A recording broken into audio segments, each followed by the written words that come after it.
Okay, before we begin, are there any questions?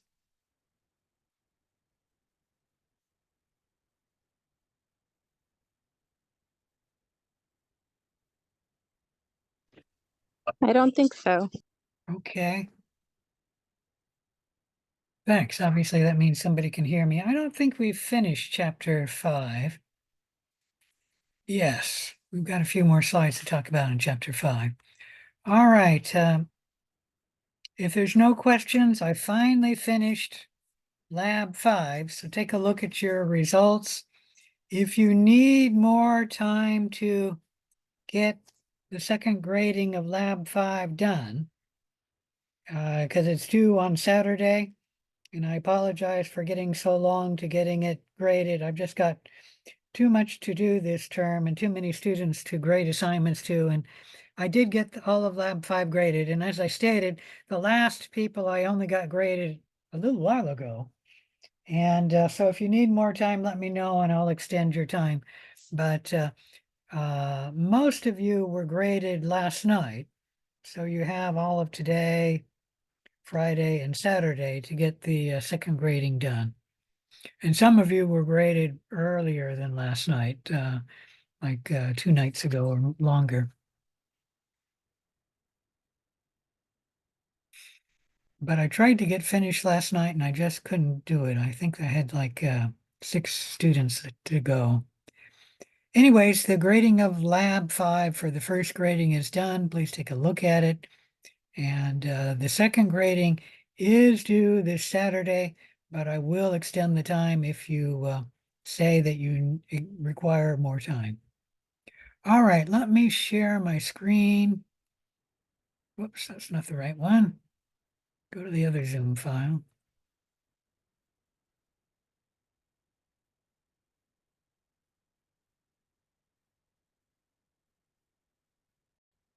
All right, you should be seeing my screen now. That's not very useful. Let's take a look at the syllabus. Today is February 15th. And you'll note in the lab today, all we have is the unknown work. So you should be working on your unknown project. You may also be working on your infectious disease project. I will not be at the lab except for the first 15 minutes. I will log in from 7 o'clock to 7:15 to answer questions.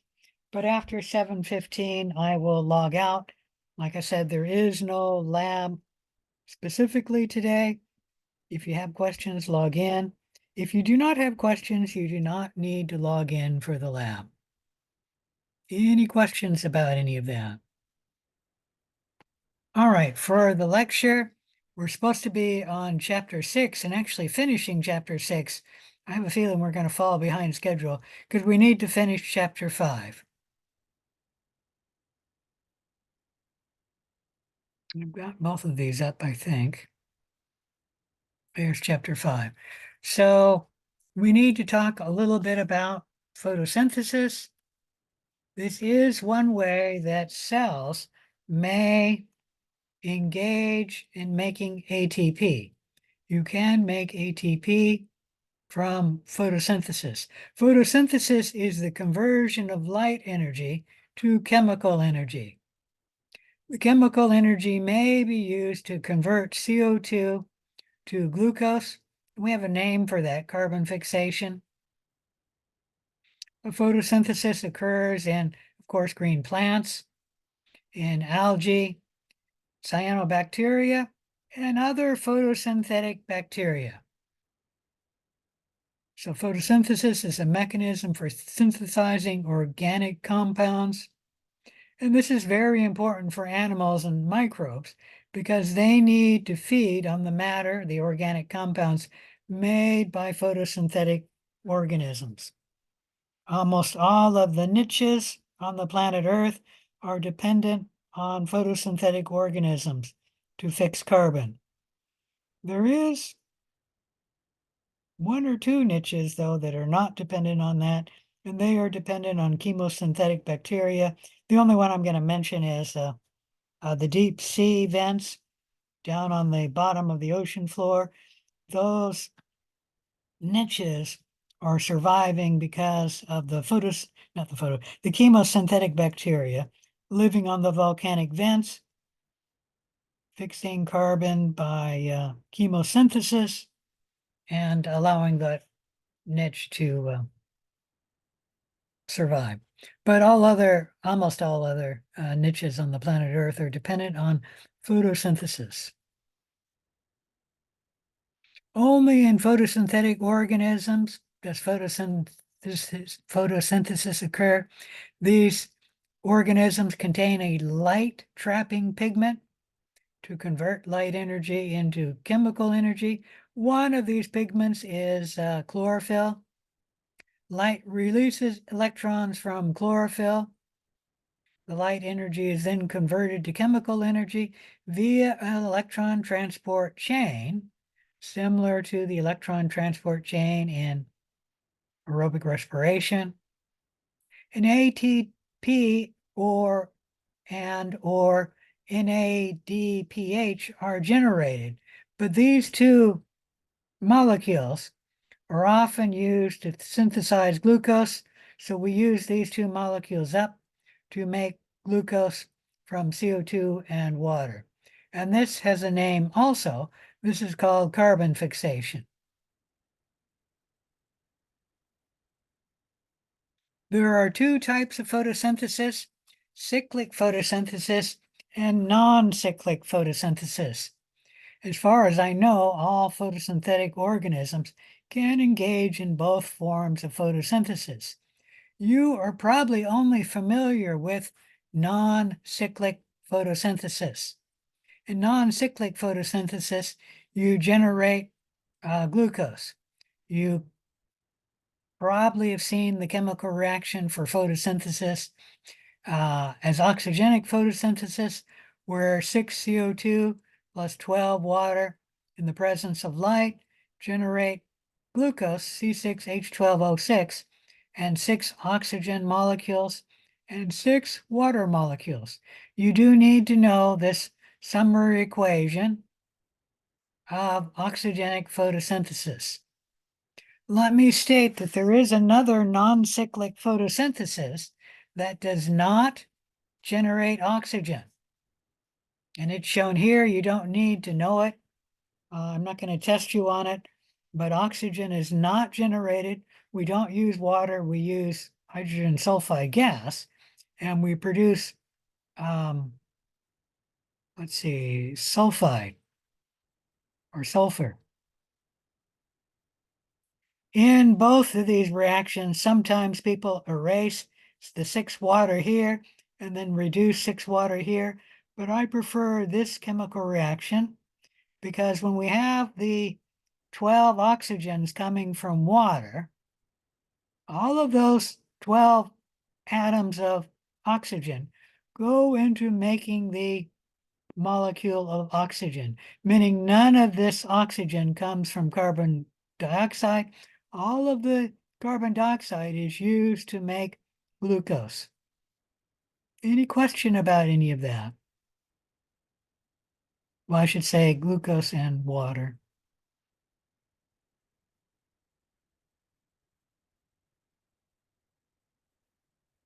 All right.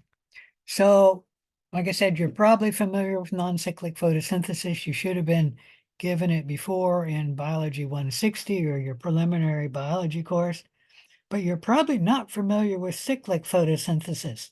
In cyclic photosynthesis, you do not make glucose. In cyclic photosynthesis, you make ATP. And if the green plant or the photosynthetic bacteria needs ATP, it will engage in cyclic photosynthesis. On the other hand, if the green plant needs glucose, it will engage in non-cyclic photosynthesis. Any question about any of that? So photosynthesis can make ATP. In fact, we make it in non-cyclic photosynthesis. It's just the ATP is used to make the glucose. So we don't keep the ATP. It's broken down into ADP. But it is actually made in both of them. but it's kept in cyclic photosynthesis. Let's talk a little bit more about cyclic photosynthesis. Let me blow this slide up. We have cyclic photophosphorylation happening with cyclic photosynthesis. Light excites two electrons from chlorophyll. So light comes in. Come on, mouse. Come on. There it is.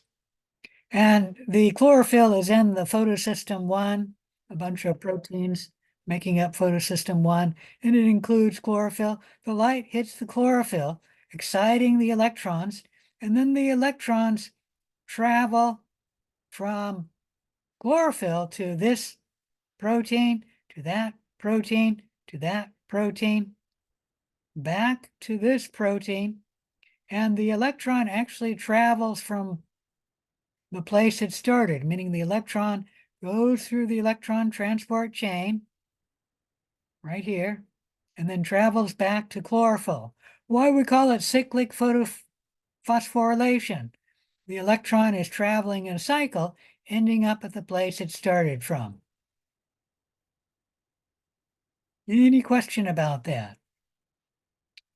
As the electrons move through this protein here, it gives this protein the energy it needs to pump hydrogen ions from this side of the membrane to that side of the membrane. And that should be familiar to you because we discussed something like that in aerobic respiration. So there will be a twofold gradient of hydrogen ions on this side of the membrane compared to that side of the membrane. There will be more positive charges here, more hydrogen, and by the laws of diffusion, they will want to move from this side of the membrane to that side of the membrane. But they can't move through the lipid bilayer of the membrane, except at this protein right here, which is ATP synthase. And when hydrogen moves through this protein, it gives the protein the energy it needs to phosphorylate ADP and make ATP. And that should be familiar to you too, because the same process happened in aerobic respiration. We use the potential energy difference of both the positive charges and the excess hydrogen on this side of the membrane to make ATP. Any question about any of that? All right, where is this happening? This membrane is the inner membrane of the chloroplast. And it is pumping the hydrogens from the matrix, or whatever you call that, of the chloroplast to the space between the inner chloroplast membrane, and on this side there will be an outer chloroplast membrane. So the hydrogen ions are not going to be free to move about in the eukaryote cell. They're kept within the chloroplast, between the inner and the outer chloroplast membrane. For prokaryotes, they don't have chloroplasts. This membrane is the cell membrane.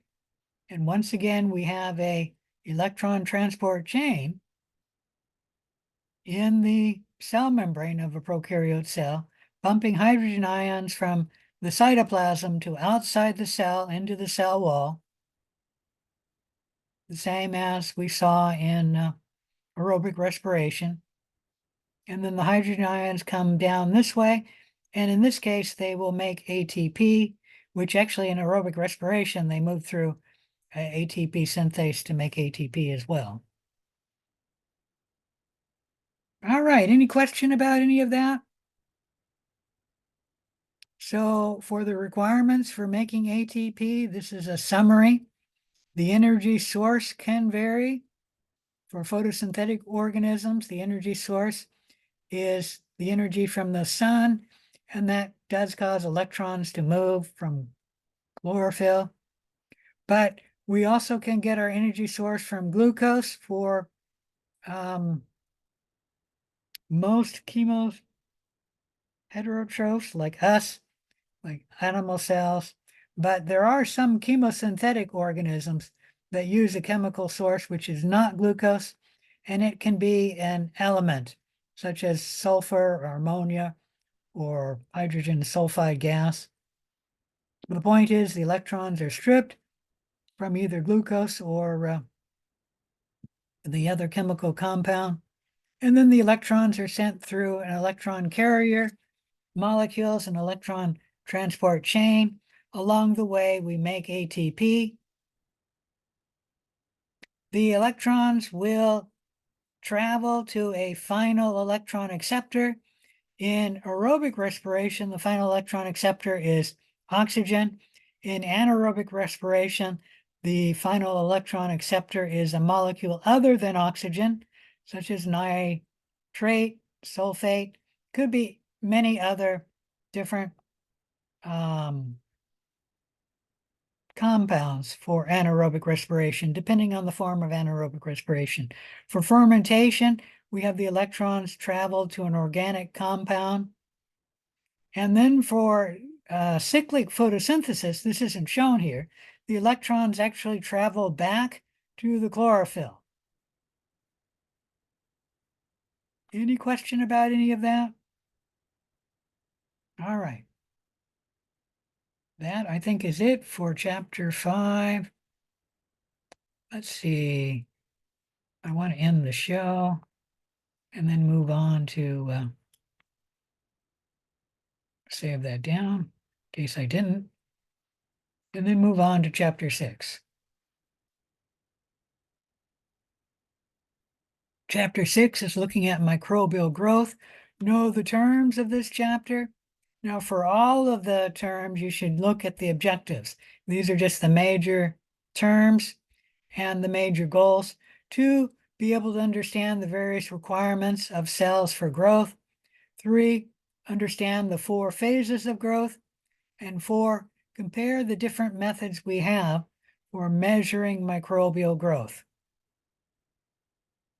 When we're talking about microbial growth, you should realize that refers to an increase in the number of cells, not in the size of the cell. Got a little video on microbial growth if it runs. Oh, there it is, just slow. Bacteria reproduce very simply and rapidly by doubling their contents and splitting in two. Just one bacterium, dividing every 20 minutes, could produce nearly 5,000 billion bacteria in one day.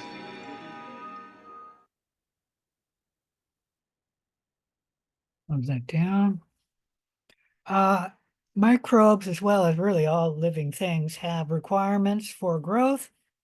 They have physical requirements. These include things such as they have to be in the correct temperature, the correct pH, the correct osmotic pressure, meaning the correct salinity.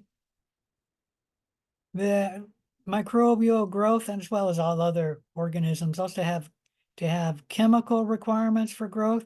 They have to have a source of carbon, a source of nitrogen, a source of sulfur, a source of phosphorus, a source of trace elements, a source of oxygen if oxygen is required, and organic growth factors if organic growth factors are required. Any question about any of that?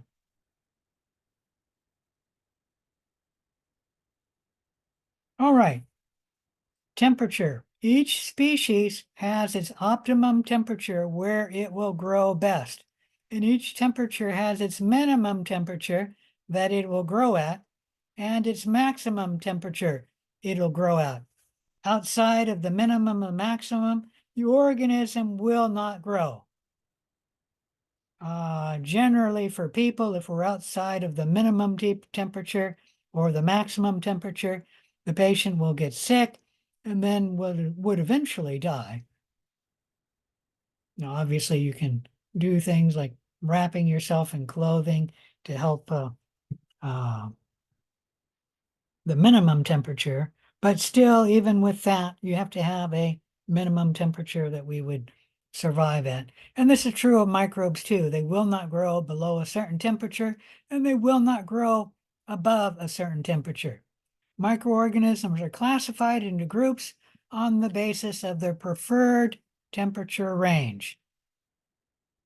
we have psychrophiles, and these are organisms that grow best around 10 degrees Celsius. These are organisms that grow in the refrigerator. And by the way, these organisms can cause food spoilage of food in the refrigerator.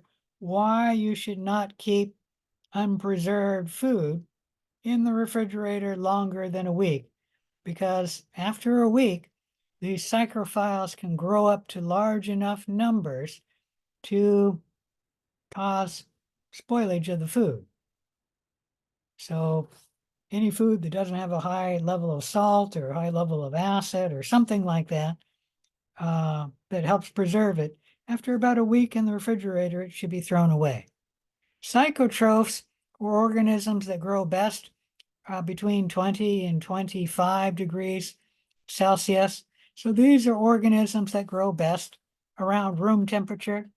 And there's many soil organisms that are at this temperature, or maybe organisms of a fairly warm ocean, like maybe the Caribbean or the Southern Pacific, like around San Diego.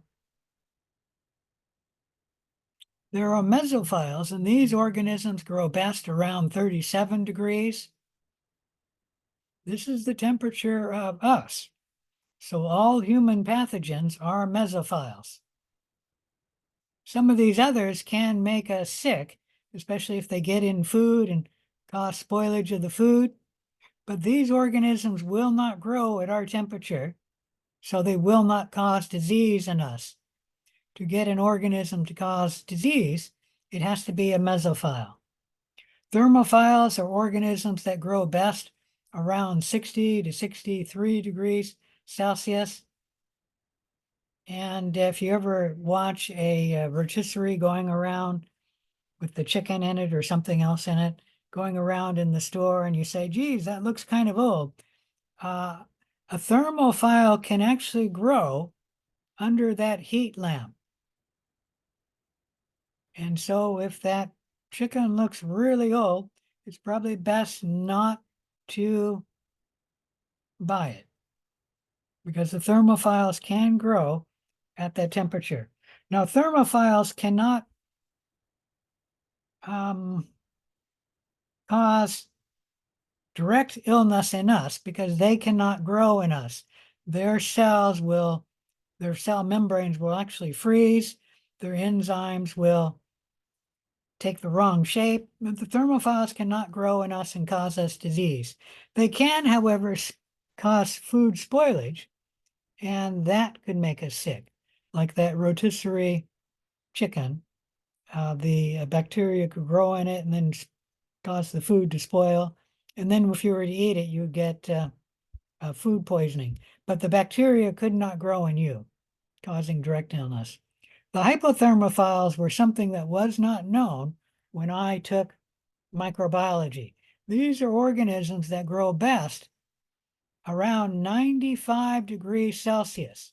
Remember, 100 degrees Celsius is the temperature of that water boils at standard atmosphere, what do you call that? Standard atmospheric pressure.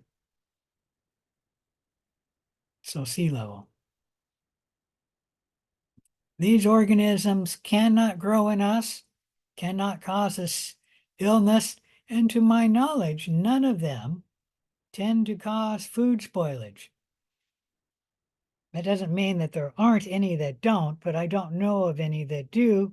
And it's curious because the natives of Mexico who live around volcanic vents, they'll put their corn and put it in a gunny sack and then throw it in the volcanic vent and let the corn cook in the volcanic vent, which are loaded with hypothermophiles. And then they eat the corn, and eating the hypothermophiles is not causing them any problem. So I don't know of any examples where hypothermophiles cause humans to become sick, even by spoilage of food. And most of us do not keep our food at close to boiling temperature for any length of time. So we don't normally have our food boiling for, I don't know, a day or two. And the hypothermophile could survive in that. The temperature range of the various classifications are not rigidly defined. For example, Micrococcus luteus, which grows on the human skin, has an optimal temperature growth around 30 degrees Celsius. We still call that a mesophile because it's close to a mesophile, okay? So the exact temperature is not defined, and then the range is especially not defined, meaning the minimum temperature will vary depending on each species that it'll grow, and the same with the maximum temperature. Any question about any of that? All right. Let's talk a little bit more about food spoilage. Let me blow this slide up so I can see it better. The danger zone is keeping food between 60 degrees Fahrenheit to about 130, and that's something like 15 degrees Celsius to about 52 degrees Celsius, where bacteria can grow rapidly. Some of these bacteria can grow and then produce toxins, so that after 4 hours at this temperature, or maybe even less, but definitely after 4 hours, the food can be dangerous to eat. We get bacteria growing at a larger range, almost down to 0 degrees, certainly down to, what is that, 4 degrees Celsius to about 62 degrees, but the bacteria grow slower in this temperature range. And so you have more time before the temperature may become spoilage. Usually the bacteria growing in this temperature range down here does not cause us disease, but it can break down the food, causing the food to spoil from the bacteria. Any question about any of that? All right, there's almost no significant growth of bacteria below 0 degrees because the bacteria freeze and they're not metabolically active. And then there's very little growth of the temperature above 62. The hypothermophiles can grow, but like I said, to my knowledge, there is no problem of hypothermophiles making people sick. All right. Food spoilage can happen when the food does not cool quick enough when it's put in the refrigerator. When you put like a very large vat of the food, it actually is in this range, the danger range, for too long of time. What is that? 1, 2, 3, about 4 hours. So you don't want it in the danger range for 4 hours. You want it to be in a smaller vat, put it in the refrigerator, and then it cools from, I don't know, 42 to 15 in a short enough time that the bacteria cannot produce toxins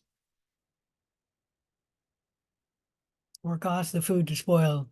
Most of the bacteria will not cause the food to spoil at 4 hours, but in 4 hours you can produce toxins. One particular toxin that's a problem is Bacillus cereus, which in 4 hours can grow in rice. Bacillus cereus has endospores, so it can survive the cooking. And then when you leave it out at this temperature range for too long, the endospores can germinate, and then in 4 hours they can make a toxin.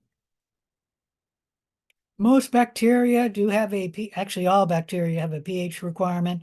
Most bacteria grow best around pH 7. So let's say something like pH 6 to 8 most bacteria require that pH to grow in. When we're growing lab cultures, the culture can often put acid in the media, and then the acid will build up and then inhibit the growth of the microbes.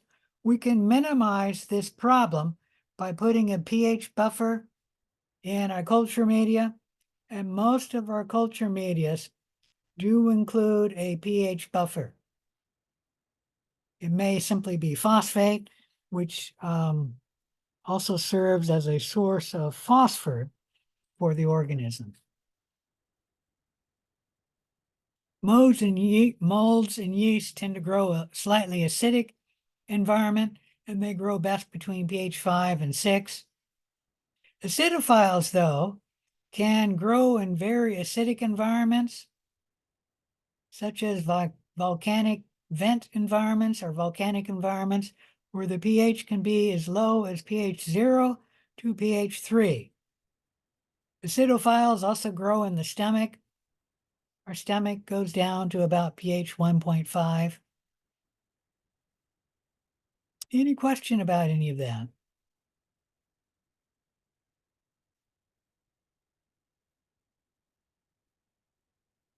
All right.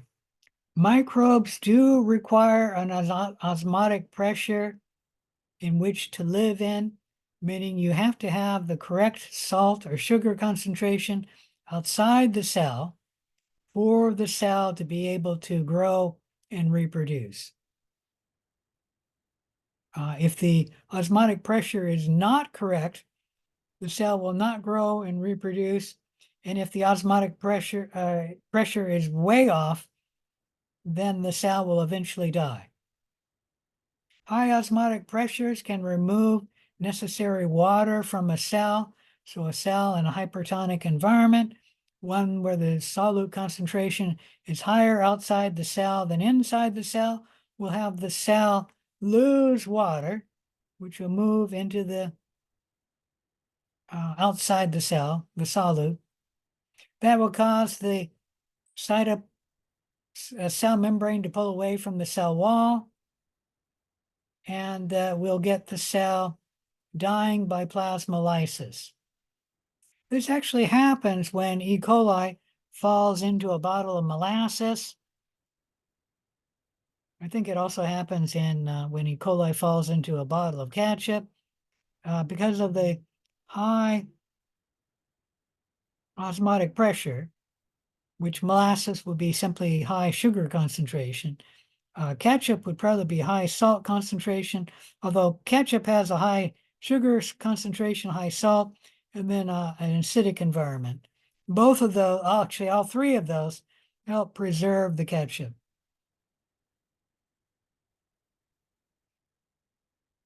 So high osmotic pressures can be used to preserve food. Humans have been using this for probably millennia.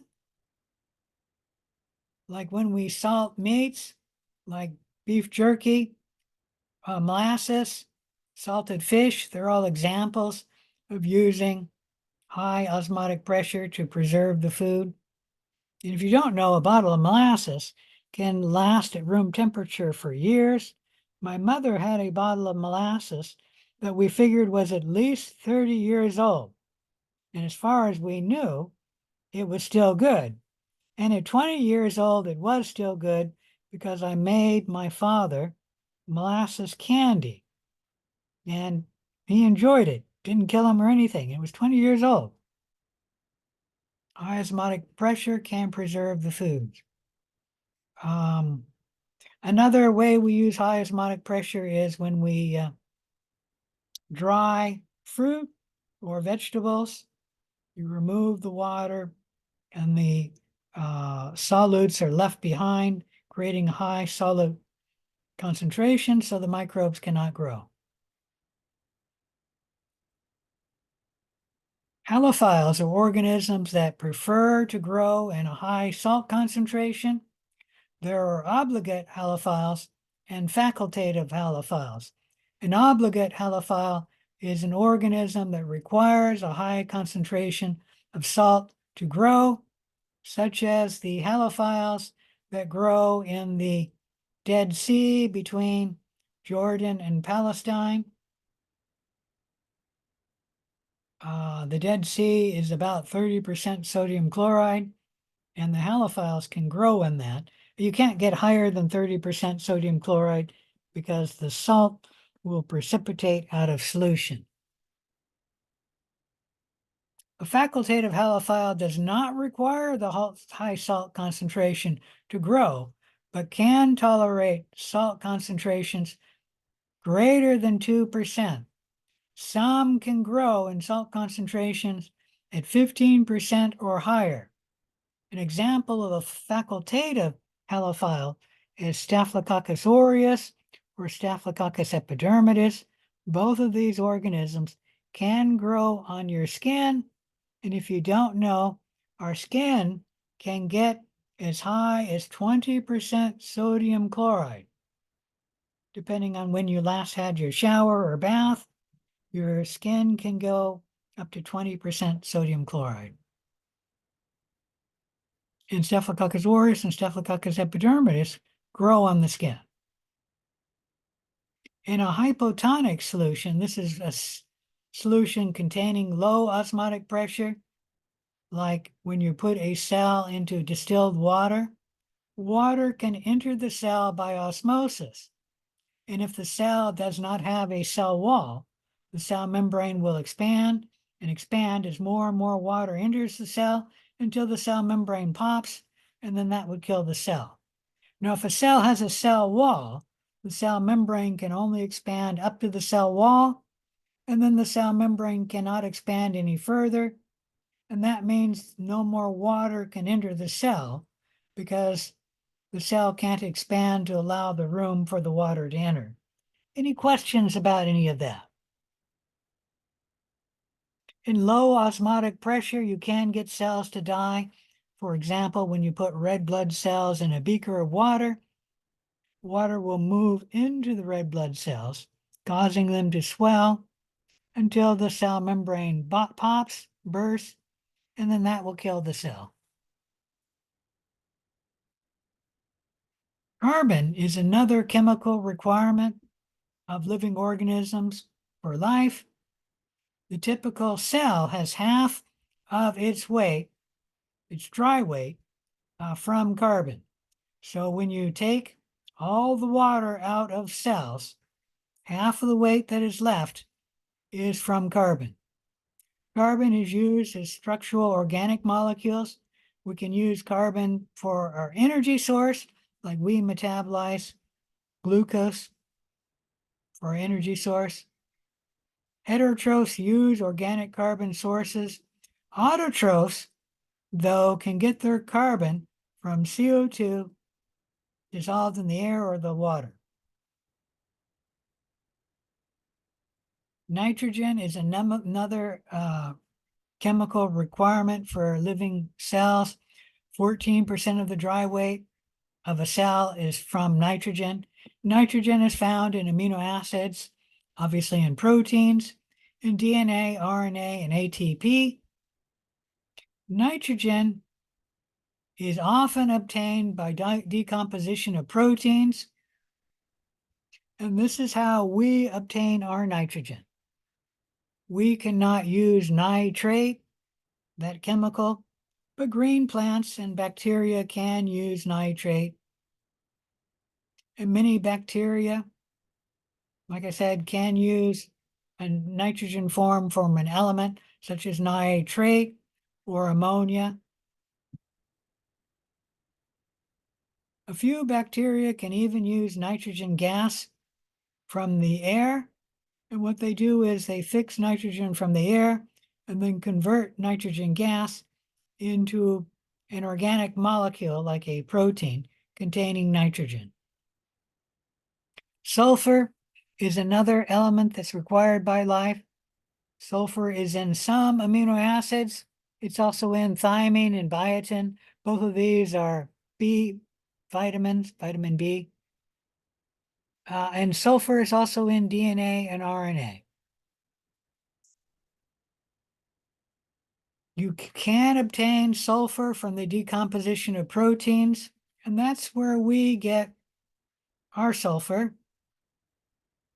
But many bacteria can use sulfur either from sulfate ions. You can find that in a fertilizer. Some microbes can even get sulfur from hydrogen cyanide gas, and this gas is toxic to us. And obviously, bacteria can get sulfur from decomposition of proteins. Phosphorus is required in DNA, in RNA, and ATP. Phosphorus is also required in the membranes, like the cell membrane. Phosphorus is in the phospholipid molecule of the membrane. Phosphate is an important source of phosphorus. Humans can actually use phosphate as well as microbes. And we can get phosphate from drinking milk as well as get it from other sources. Any question about any of these chemical requirements for life? All right, all living things require trace elements. Trace elements are inorganic elements required by microbes in small amounts. They may be a helper or cofactor in an enzyme. So they're often required as an enzyme cofactor. Some examples of a trace element that we require are iron, copper, and zinc. We only need them in trace amounts, and usually we can get these elements that we require in trace amounts directly from our environment, either in the liquids we consume or the food that we eat. Like copper, for example, you can get that from eating raisins, or I imagine grapes. It's probably just more concentrating in raisins. I think you can get a little bit of copper from eating meat as well. Any question about any of this? So the trace elements are usually dissolved in the liquids we drink, like if you drink milk, or even if you drink non-distilled water, meaning tap water, you will get trace elements. And most of us don't drink distilled or deionized water. We use tap water. Organic growth factors are something that is required by some cells to grow and reproduce. So some bacteria have organic growth factors, and they have to be obtained from their environment because the organism cannot synthesize it directly. And we've talked a little bit about Streptococcus pyogenes. It has actually 2 molecules that it requires from blood agar. I remember one of them is NAD. I don't remember what the other one is, but NAD is definitely, NAD plus is definitely one of the organic growth factors that is required by Streptococcus pyogenes, and it must get it from its environment, which is why Streptococcus pyogenes grows on a blood agar plate, but will not grow on a tryptic soy agar plate, because tryptic soy agar doesn't have the nutrients that Streptococcus pyogenes requires. Some examples of organic growth factors include vitamins, such as vitamin C, certain essential amino acids, that's why we call them essential, and certain essential fatty acids. So humans do not make vitamin C, so it is an organic growth factor for us. We also do not make the enzyme, not the enzyme, the amino acid lysine, so we must get it from our diet. Some other examples are some organisms require purines and pyrimidines as organic growth factors. All right, oxygen may be a chemical requirement, obviously for us because we're an aerobe, It is required. In the cases of anaerobes, oxygen is not required, and some anaerobes require oxygen to be absent.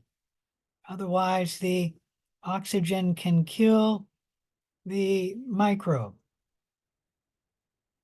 So oxygen is, in a sense, a toxic substance. And even in us, which we require oxygen to perform aerobic respiration, we absolutely require it. We can't live without oxygen. But yet, some of the intermediates that we make in the metabolism of oxygen can be toxic.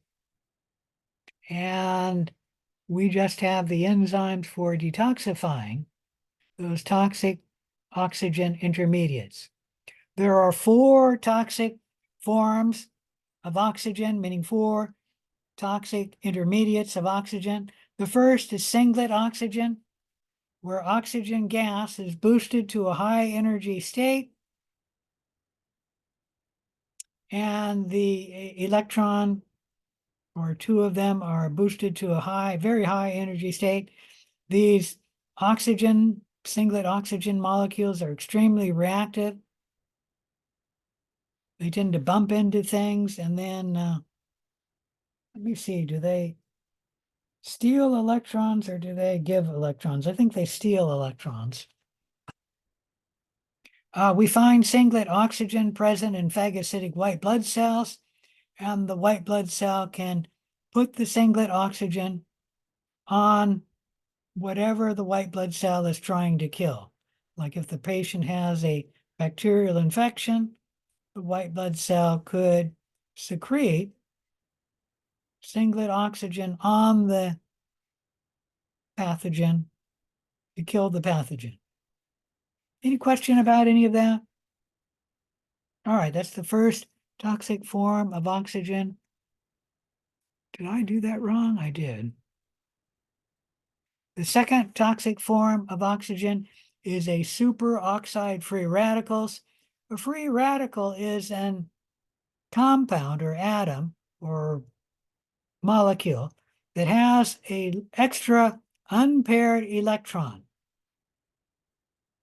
Free radicals are always a problem to living cells, especially superoxide free radical. That symbol, the sort of square O and then the negative, refers to an unpaired electron only found in free radicals. This free radical will bump into essentially any other molecule and then steal an electron from that molecule. And unfortunately, when the superoxide free radical steals an electron from another molecule, let's say a protein, that protein then becomes a free radical, and then it will bump into another molecule and then steal an electron from that molecule. So that once you have free superoxide free radicals made, they are a problem for the cell, and they are toxic because when you start stealing electrons from molecules, you can damage the protein, if it's a protein, or you could damage the DNA, causing a mutation. How the body neutralizes superoxide free radicals is we have an enzyme called superoxide dismutase, or SOD, and SOD can take 2 superoxide free radicals and 2 hydrogen ions to make hydrogen peroxide and oxygen. And it is true that hydrogen peroxide is still toxic to the cell, so the cell will have to deal with that, but at least we don't have the superoxide free radical anymore. So we don't have to worry about that.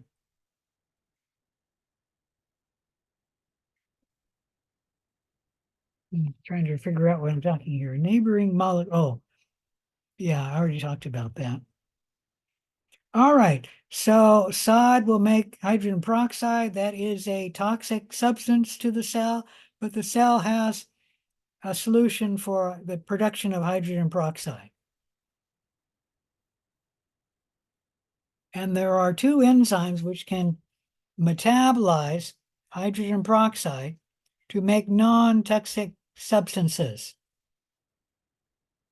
Hydrogen peroxide is a category of the third toxic form of oxygen, and that is peroxide anions. A peroxide anion can be this, but it can also be hydrogen peroxide. And it can be different forms of something in between. Anyways, we can neutralize peroxide anions, specifically hydrogen peroxide, with the enzyme catalase. It converts hydrogen peroxide into water and oxygen. We talked about this in the lab. That is the way most cells neutralize peroxide anions and deal with hydrogen peroxide, including our cells. However, there are a few cells that don't have catalase, and these cells do produce hydrogen peroxide because they are living in oxygen. So hydrogen peroxide gets made. And they have the enzyme peroxidase to break down hydrogen peroxide into hydrogens to make water, two water molecules. I think we talked about this in the last time, and that is, let me see, Streptococcus and Enterococcus do not have the enzyme catalase, and that's because they have the enzyme peroxidase. Our cells have the enzyme catalase, and if you put hydrogen peroxide on your cells, you'll start to feel bubbling from the catalase working. All right, the fourth toxic form of oxygen is the hydroxyl radical. Note the hydroxyl radical is different from the hydroxide ion. That's an OH with the negative charge, -1 charge. This hydroxyl radical has a free electron, but not a negative charge. And the trouble with the hydroxyl radical is it can bump into almost any other molecule and then steal an electron from that molecule. We have hydroxyl radicals made in aerobic respiration in trace amounts.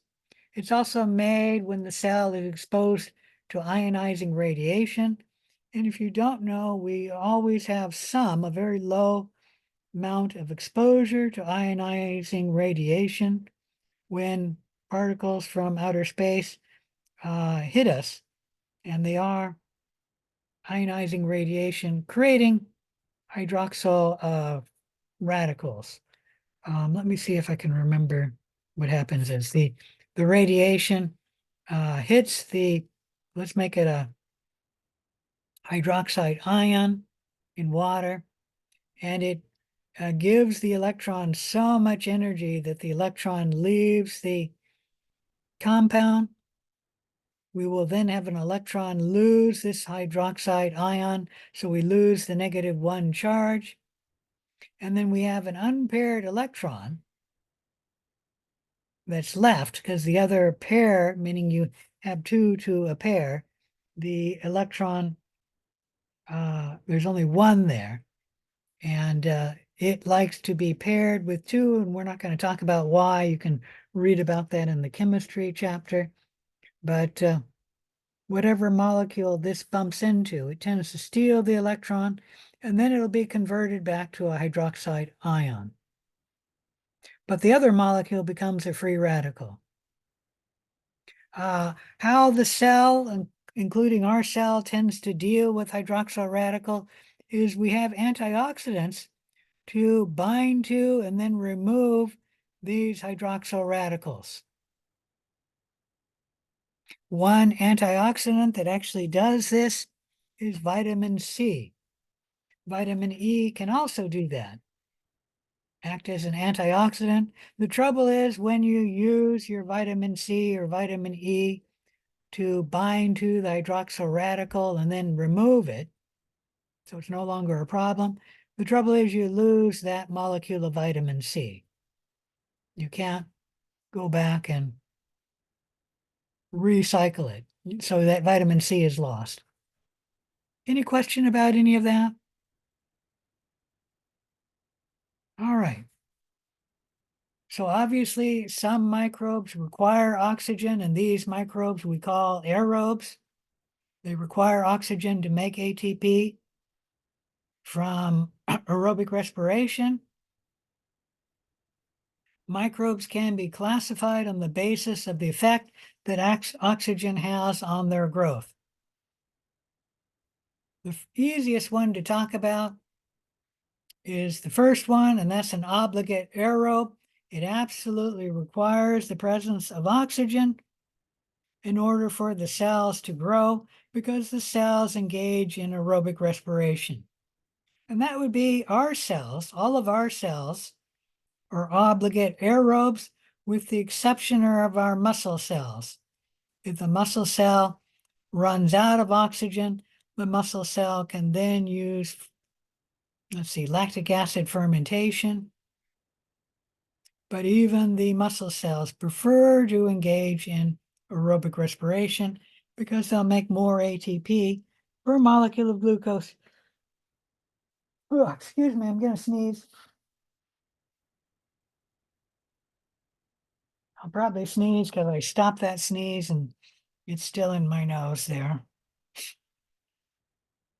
Anyways, when we look at a tube of thioglycolate and put an obligate aerobe in the tube, we'll note that we have the most growth in the very top of the tube. Thioglycolate will have an oxygen gradient established in the media. When you first pull the thioglycolate tubes out of the autoclave, they'll have no oxygen in them because thioglycolate media removes the oxygen from the media. But oxygen will move in from the air, and that will establish a oxygen gradient in the thioglycolate tube. At the very top of the tube, we have full oxygen, whatever that is in the air, 20, 21%, something like that. And as you go down the tube, you'll have less and less oxygen. Come on, mouse. Sorry, my mouse isn't working. We'll have less and less oxygen. And so as you go down the tube, you'll see less and less growth until you get here where you have only a little bit of growth. And that's because there's a little bit of oxygen in the tube. And so the cells can grow a little bit here, but they're growing much less there where the tube has full growth. So that's how you see obligate aerobes growing in a thioglycolate tube, most up here. And as you go down the tube, you get less and less growth. Down here at the bottom of the tube, you don't get any growth because there is no oxygen. The next most easiest to discuss is the obligate anaerobes. These organisms do not grow in the presence of oxygen because of the four toxic forms of oxygen, and they will kill the cell. So in the presence of oxygen, these cells will not grow because the toxic forms of oxygen will kill the cell. So at the very bottom of the tube, we have the most growth because there's no oxygen at the bottom of the tube. When we go up the tube, we'll see less and less growth. So I should have a dot right there, because as you go up, there's less growth because there's a little bit of oxygen. And then as you go up further, there's less growth because there's more oxygen. But we do get a little bit of growth happening because there's not much oxygen. When we go up further in the tube, there's too much oxygen around, and we'll see no growth in the tube. Anyways, that's an obligate anaerobe. A facultative anaerobe is an organism that can engage in aerobic respiration, but if aerobic respiration is not possible because there's not oxygen around, the cell will engage in either anaerobic respiration or fermentation, and so the cell can grow in the absence of oxygen. When we look at facultative anaerobe growing in ethyl glycolate tube, you'll notice you have most growth at the very top of the tube. And that's because there's full oxygen around, and so the cells can grow at their fastest rate. As you go down the tube, you'll see less growth because there's less oxygen. The cells will use the oxygen if they can to engage in aerobic respiration, but if they can't get the oxygen they need to grow, they'll fall back on anaerobic respiration or something else to grow. So the cells will continue growing. And you'll see less growth as you go down the tube, but you'll see growth all the way to the bottom of the tube. In the bottom of the tube, there is no oxygen, and we have one, come on, mouse, one dot there saying there's a little bit of growth in the bottom of the tube because the cell is engaging in anaerobic respiration to grow. So in a facultative anaerobe, you'll see growth everywhere in the tube, but most of the growth will be on the top of the tube. And as you go down the tube, you'll see less and less growth. Similar to an obligate aerobe, it's just that you have growth at the very bottom of the tube. All right, we also have an aerotolerant anaerobes. These are anaerobes. They do not need oxygen to grow, but they have all of the enzymes they need to detoxify the toxic oxygen intermediates. And I should say they have all of the enzymes and the antioxidants or some other molecule they need to detoxify the oxygen toxic intermediates. So these two cells, the aerotolerant anaerobes, can grow anywhere in the tube, and they grow equally as well at the top of the tube as they do at the bottom of the tube. So there's no difference in the growth throughout the tube. The last group I want to talk about are the microaerophiles. These are aerophiles, so they do require the presence of oxygen to grow because they're using aerobic respiration. However, these cells do not like growing at full oxygen. They prefer growing at reduced oxygen concentrations, something between, 2 to 4% oxygen is what these cells grow best at. And when you move away from that optimal oxygen concentration, we're just going to say 2 to 4%, you go down in lower oxygen, you get less growth. You go down at the bottom of the tube, you'll get no growth because there's no oxygen and the cells require oxygen to grow. When you go up the tube from the 2 to 4%, you see less growth because they don't grow as well at higher oxygen concentration. You probably will get some growth at the very top of the tube because these are aerobes. They just don't like growing at that concentration of oxygen. And it's probably they don't have enough of the enzymes or metabolites to remove the toxic oxygen substances. Let me see if I can remember. Oh, here we go. An example of a microaerophile, or the bacteria that grow in your stomach. Let me see. Is it Corynebacter pylori or Helicobacter pylori? Helicobacter pylori is a bacteria we find in your stomach, and it grows best between 2 and 4%. Anything above 10%, the growth is inhibited.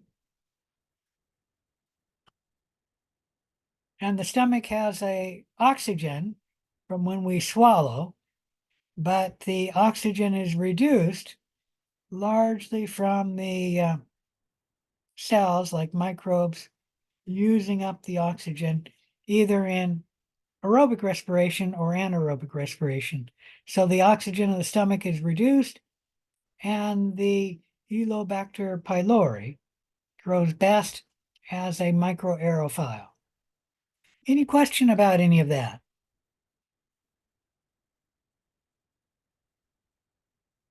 All right. So if there's no questions, let's change gears a little bit and talk about culture media. Culture medium is a nutrient solution that we grow microbes in.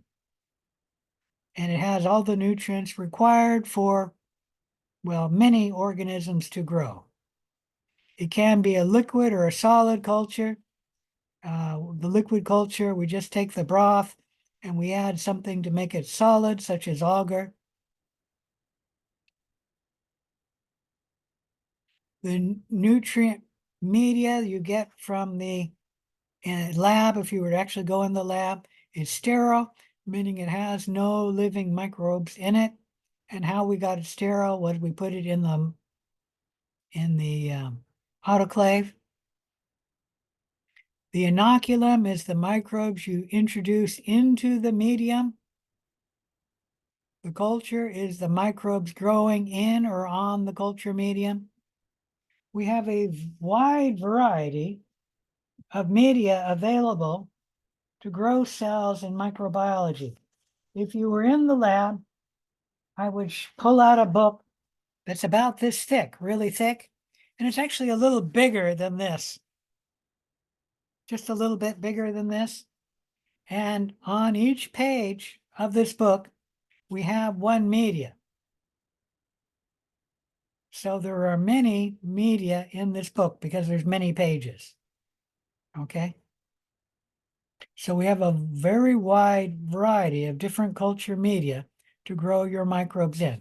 And let me state that medium is the word for one media. Media is the plural for medium.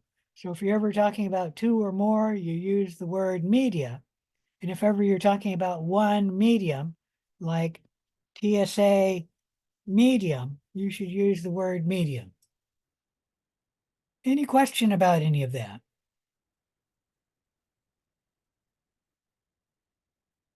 All right, to support microbial growth, the media must provide an energy source, a carbon source, a source of nitrogen, sulfur, and phosphorus.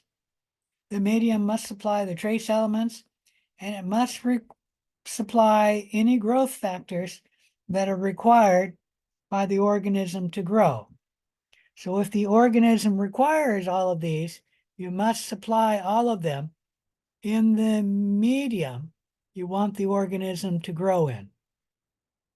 No, Streptococcus pyogenes does require all of these. And the organic growth factors are supplied by the blood agar, the red blood cells in the blood agar. The trace elements are supplied by the components made to make the medium, or they may be supplied by the water if the person used tap water to make the medium. The sources of nitrogen, sulfur, and phosphorus have to be included in the media, and usually we'll put sulfate and phosphate in, and probably nitrate in as well to supply these. There must be a carbon source. The carbon source, as well as the energy source, likely comes from glucose or the protein in the media. Any question about any of that? So we add glucose to many of the media, I guess, and that can be both an energy source and a carbon source. Like for E. coli, it's both. For us, it's also both. Agar is a complex polysaccharide derived from seaweed. We use it as a common solidifying agent to change a liquid media into a solid media. Usually we grow a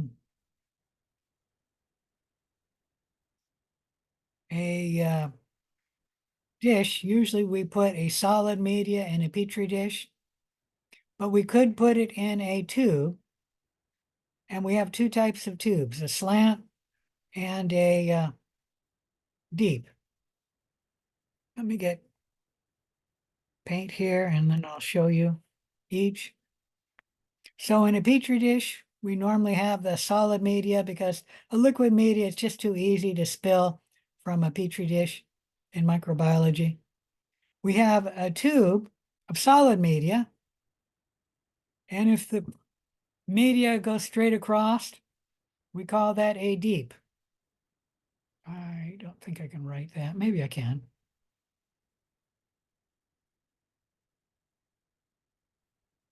If on the other hand, we have the tube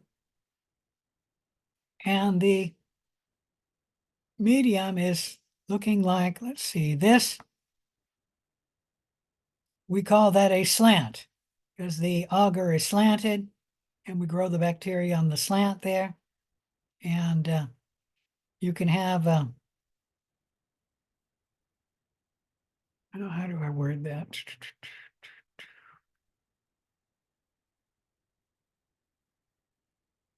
Oh, you can have it like this, and then you grow the slant on top of that. Well, that's actually pretty good. So let me erase that right here.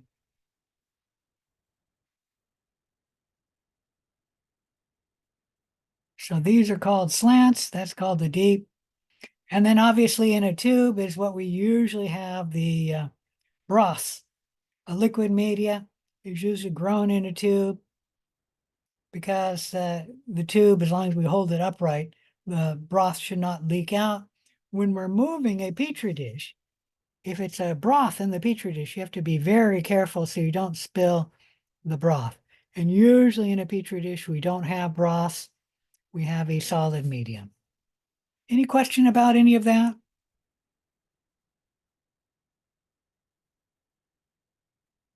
Agar is frequently used as a solidifying agent in microbiology because agar is not metabolized by microbes.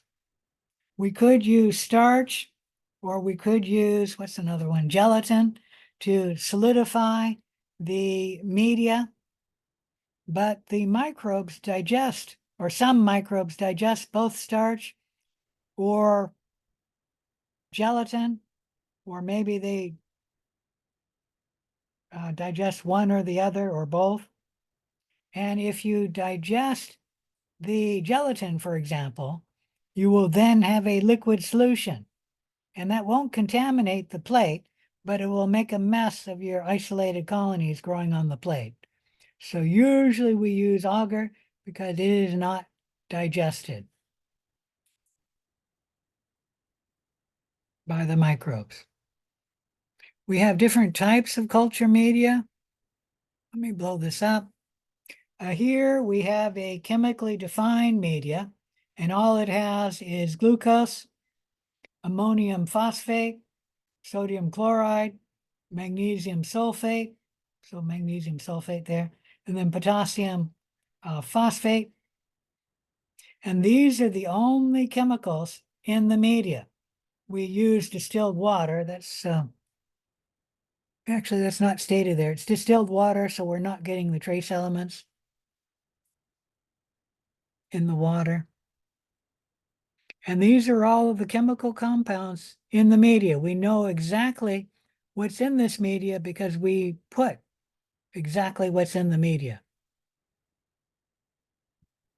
Chemically defined medias are not usually used for a chemoheterotroph because they may not grow in it, although E. coli would grow in this one. This is actually called glucose salts media.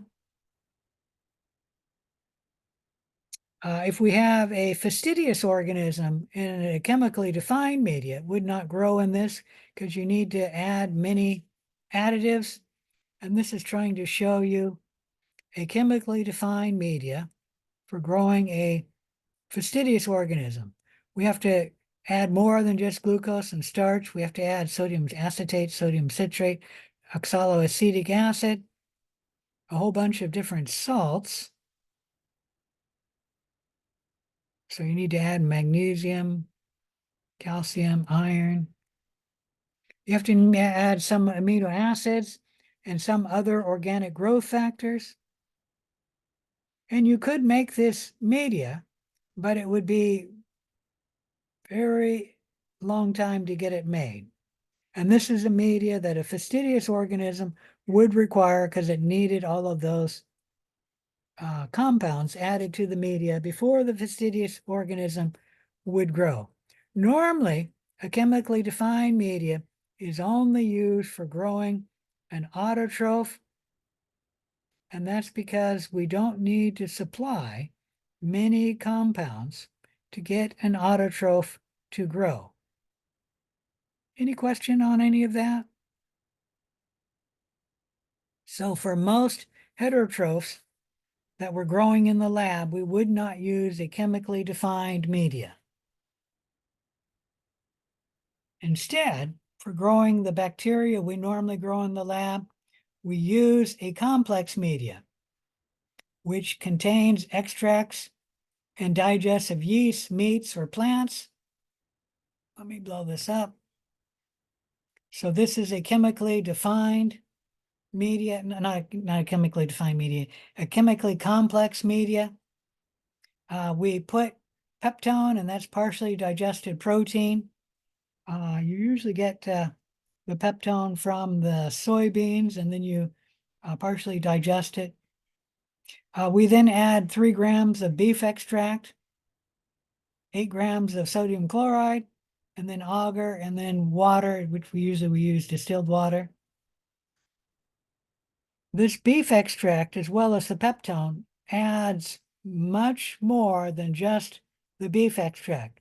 Whatever the cow was eating, the cow will have those molecules, and we will put those molecules into this media. So what the exact chemical composition of this media is, we do not know. And it will be many different molecules, because whatever molecule is in the cow will be in this media.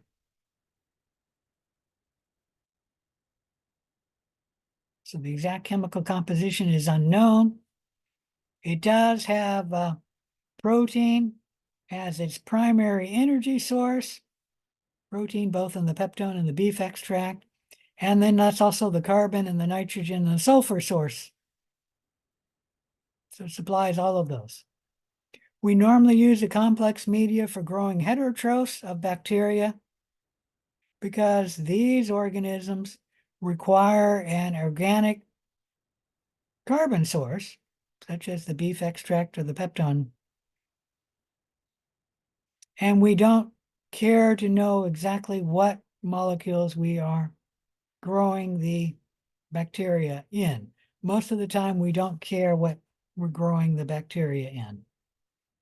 So we use a simple general purpose media, and this is actually nutrient agar, or Na. Any question about any of that? All right, I think I'll stop here because it's 6:20, and I will continue in the next lecture with this. We're behind schedule. We're way behind schedule. We should be at slide number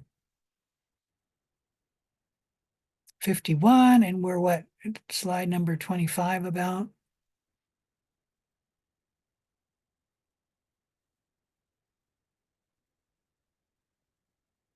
So we'll talk about this next time. I guess I should put this here. The lab, if you have questions, show up for the lab. There is no lab for today. So if you have no questions, you do not need to show up. Any questions? Oops, wrong one. All right, if there's no questions, I'll say goodbye and log off. Thank you. You're welcome. Thank you. All right.